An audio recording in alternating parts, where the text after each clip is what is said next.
The trial of Tesha Miller and his 24 co-accused has been postponed until Friday after failing to get off the ground in the Home Circuit Court this morning.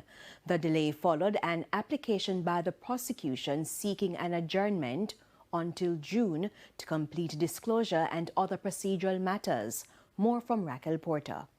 Presiding Judge Justice Dale Palmer rejected the request, saying an adjournment until June is not on the table, stressing that the trial must begin. Justice Palmer cited the massive resources already deployed for the case, the unfairness to the defendants, and warned that if the trial does not proceed now, the next available trial date would be in 2027. He said the Crown had time to prepare the matter despite logistic challenges at the Office of the Director of Public Prosecutions caused by a mold infestation. Defense attorney Sasha Shaw said lawyers had cleared their schedules to accommodate the trial and that further delays were not feasible. Another attorney, Tamika Harris, criticized the proposed postponement, noting that the matter has already dragged on for 2 years and described the delay as a waste of time. Noting the prosecution's indication that it has important material, Justice Palmer said its duty of disclosure is an ongoing one.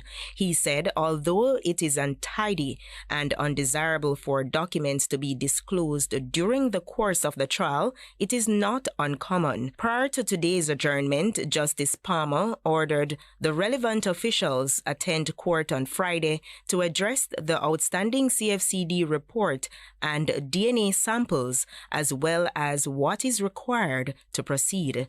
Among those ordered to attend court on Friday is the Commissioner of Corrections, Brigadier Raj Mason. Early in the proceedings, attorneys complained that they are having difficulty in taking instructions from their clients who are in custody. Justice Palmer said he's anticipating the commissioner's solution to the long-standing issue. Raquel Porter, reporting for TVJ News.